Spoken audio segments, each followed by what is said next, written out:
사도신경으로 우리의 신앙을 고백하겠습니다. 나는 전능하신 아버지 하나님 천지의 창조주를 믿습니다. 나는 그의 유일하신 아들 우리 주 예수 그리스도를 믿습니다. 그는 성령으로 잉태되어 동정녀 마리아에게서 나시고 본디오 빌라도에게 고난을 받아 십자가에 못 박혀 죽으시고 장사된 지 사흘 만에 죽은 자 가운데서 다시 살아나셨으며 하늘에 오르시어 전능하신 아버지 하나님 우편에 앉아 계시다가 거기로부터 살아있는 자와 죽은 자를 심판하러 오십니다. 나는 성령을 믿으며 거룩한 공교회와 성도의 교제와 죄를 용서받는 것과 몸의 부활과 영생을 믿습니다. 아멘. 오늘 말씀은 사도행전 26장 8절에서 12절까지입니다. 사도행전 26장 8절에서 12절까지입니다.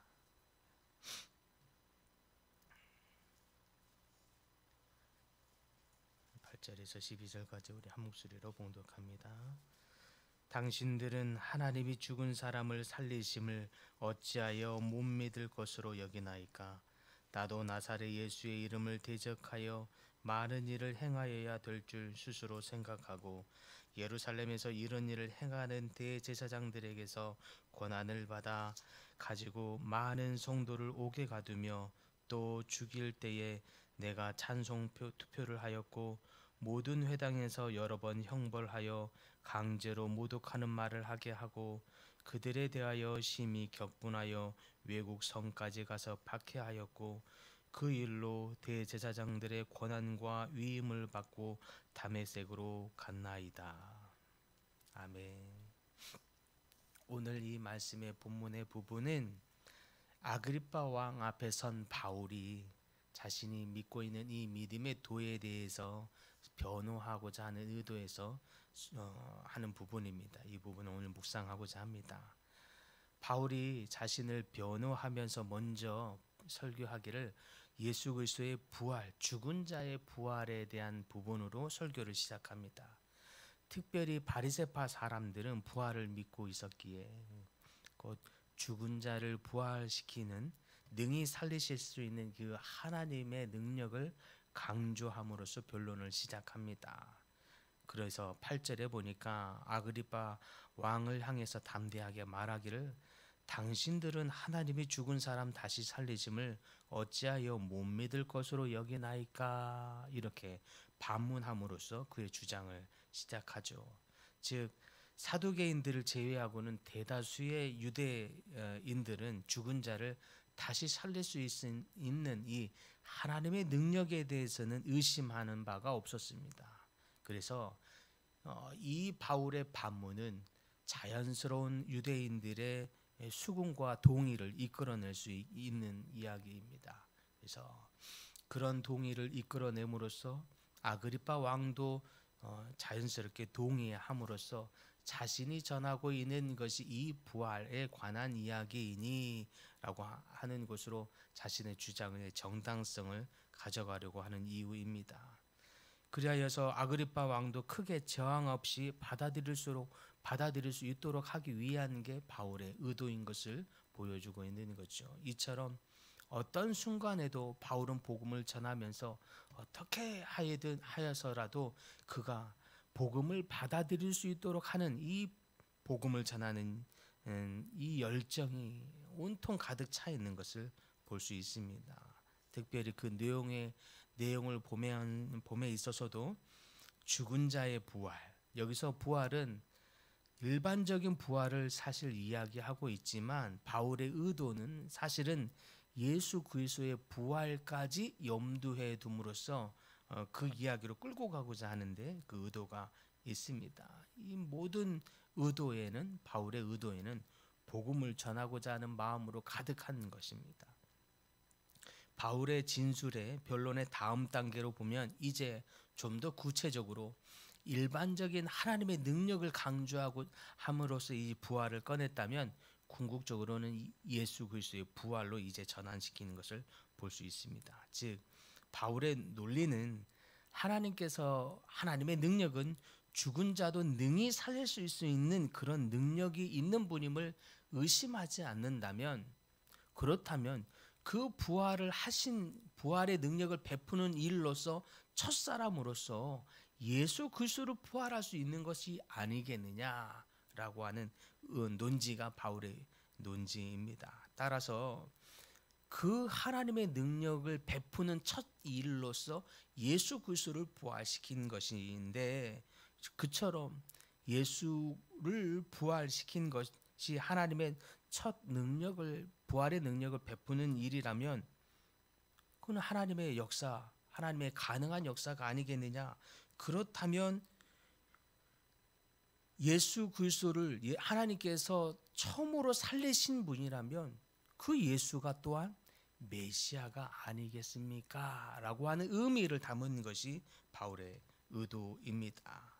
이처럼 모든 순간에서도 메시아 되신 예수 그리스도를 증거하고 있는 것임을 다시 한번 좀 보여주고 있습니다. 그런데 갑자기 9절부터는 어떤 이야기로 시작하냐면, 갑자기 바울이 자신의 죄를 이야기합니다.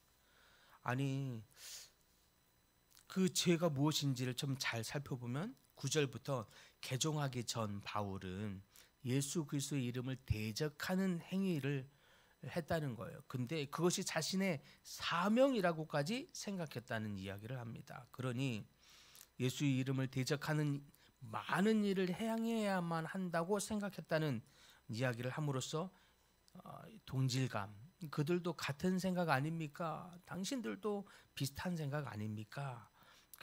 그들의 마음을 사실 또 얻고자 하는 의도가 여기에 있습니다. 이런 일종의 사명감 비슷한 이 열정을 가지고 나도 또한 예수 믿는 자들을 잡아 죽이는 일에 앞장섰습니다. 그러면서 더 구체적으로 10절부터 나열합니다. 어떤 일에 구체적으로 앞장섰느냐? 그리스도인들이 사형에 처해질 때 찬성표를 던졌으며, 또 스데반을 죽이는 일에도 바울 자신도 적극적으로 가담했을 뿐만 아니라 그 외에 많은 그리스도의 도를 믿는 신자들을 죽이는 일에 가담했습니다. 또한 바울은 유대인들의 모든 회당에서 성도들을 징벌했을 뿐만 아니라 그들로 하여금 예수 믿는 신앙을 버리도록 강요하기도 했습니다. 심지어 이러한 그의 박해 활동은 예루살렘에만 국한되지 않고 외국 도시에까지 내가 나아가서 그리하였습니다.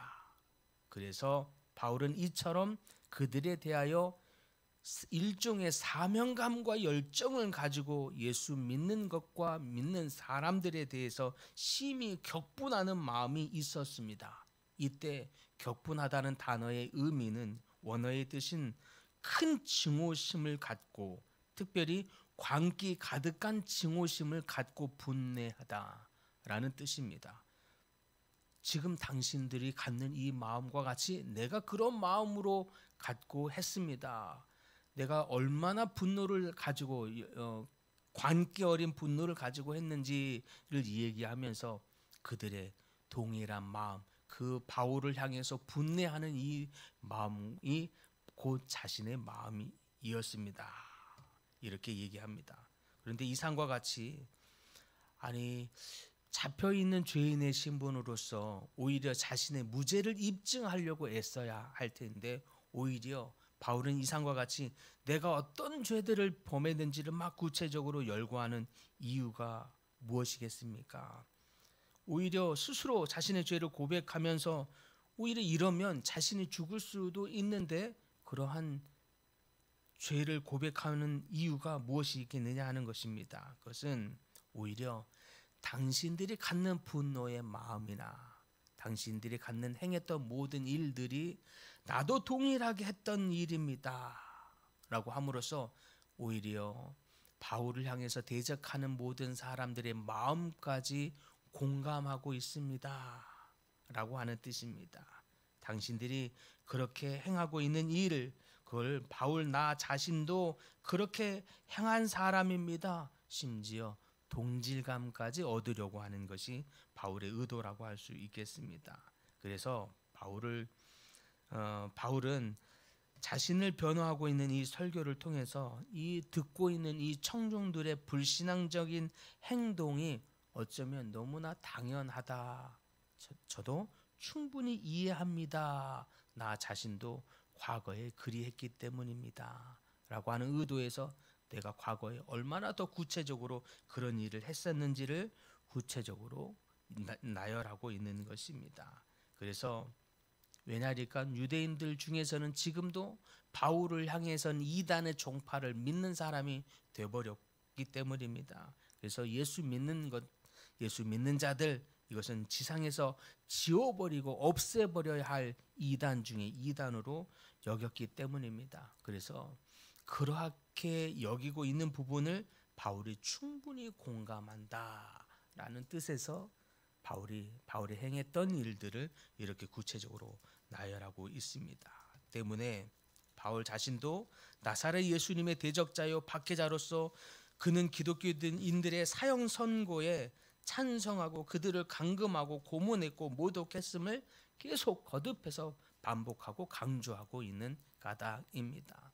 더 나아가서 바울 자신의 이러한 행동들을 열거하는 이유가 있다면 공감받은 청중들에게 그 다음에 질문들을 하게 하려는 의도예요.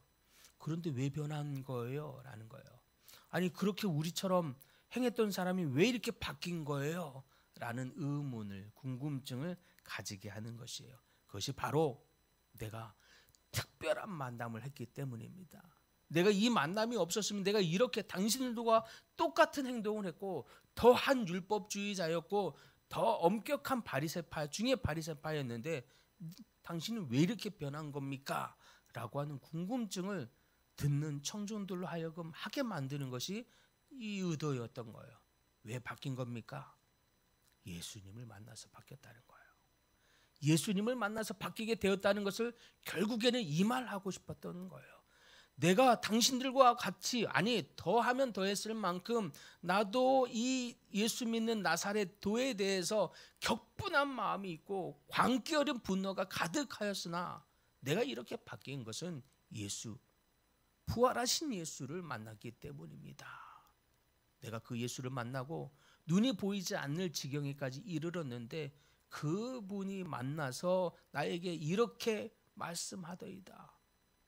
부활하신 분을 내가 직접 만나고 보니 내 삶에 이런 변화가 있었습니다. 내가 그동안 부활하신 하나님의 능력을 믿었지만 그 하나님의 능력이 예수님에게 임하여서 예수를 부활시킬 수 있다고 하는 사실에 대해서는 내가 믿지 못했는데 그분을 만나고 보니 그분이 바로 예수이고 그 부활하신 예수, 하나님이 부활시킨 그 예수가 바로 메시아인 것을 내가 이제야 알았습니다. 그러니 여러분도 부활하신 예수를 믿으십시다. 이게 바로 바울이 전하고자 하는 복음의 설교의 의도인 것입니다. 사랑하는 성도 여러분, 오늘도 예수님 만나는 여러분들 되시길 소망합니다. 오늘도 예수님 만나는 하루 되기를 소망합니다. 예수님 만나면 변화하는 거예요. 예수님 만나면 광기 어린 분노로 예수 그리스도를 가장 대적하던 사람까지라도 변화하는 줄 믿습니다. 무엇이 능히 변하지 않겠습니까? 오늘도 예수님 만나는 하루 되기를 소망합니다. 우리 자녀들이 예수님을 만나고 우리 남편, 아내들이 예수를 만나고 우리 이웃들이 예수를 만나도록 하십시다. 그러려면 우리가 먼저 예수를 만나서 변화하면 그것이 증거가 되는 줄 믿습니다. 바울이 먼저 예수를 만나고 이렇게 변화하는 것이 그들에게 증거가 되고 있는 줄 믿습니다. 그러면 예수님은 능히 능력 있는 분이시구나. 어떤 사람도 변화시키는 능력 있는 분이시구나. 우리의 변화가 이웃에게, 열방에게 증거가 되시는 모든 분들 다 되시기를 예수 그리스도의 이름으로 간절히 축복합니다. 주님, 오늘 말씀을 통해서 예수 그리스도를 분노 어린 관계로 죽이려고 대적했던 이 바울까지라도 예수 그리스도를 만남으로 변화되었던 것처럼 하나님, 오늘 하루 저희도 예수 그리스도를 만나는 하루 되게 하여 주시옵소서. 우리 삶에 예수 그리스도를 만남으로 변화하는 그 능력의 역사가 있게 하여 주시옵소서. 예수 그리스도를 만남으로 변화하는 것이 우리의 삶의 증거가 되게 하여 주시고, 그것이 복음이 되게, 복음의 역사가 되게 하여 주시옵소서. 우리의 변화가 우리를 통하여 가정과 이웃과 열방으로 흘러가도록 주님 역사하여 주시옵소서. 주님, 여러 질병으로 고통받는 주의 백성들 있습니다. 허리 수술로 이제 회복 중에 있는 우리 권사님 기억하여 주시고, 또한 여러 가지 질병으로 고통받고 있는 우리 성도님들 주님 기억하여 주시옵소서. 그래서 주님의 만남이 있게 하여 주시고, 주님의 터치가, 주님의 만지심이 우리 성도님들의 삶에 경험되어지도록 주님 일하여 주시옵소서. 그 만남이 우리 삶의 건강을 회복시키시고 능히 우리의 마음에 낙담하지 않고 평안케 하시는 하나님의 능력의 역사가 있게 하여 주시옵소서. 오늘도 예수 그리스도의 만남의 역사가 풍성하게 이루어질 하나님을 기대하며 예수 그리스도의 이름으로 기도하옵나이다. 아멘. 하늘에 계신 우리 아버지, 아버지의 이름을 거룩하게 하시며 아버지의 나라가 오게 하시며 아버지의 뜻이 하늘에서와 같이 땅에서도 이루어지게 하소서. 오늘 우리에게 일용할 양식을 주시고 우리가 우리에게 잘못한 사람을 용서하여 준 것 같이 우리 죄를 용서하여 주시고 우리를 시험에 빠지지 않게 하시고 악에서 구하소서. 나라와 권능과 영광이 영원히 아버지의 것입니다. 아멘.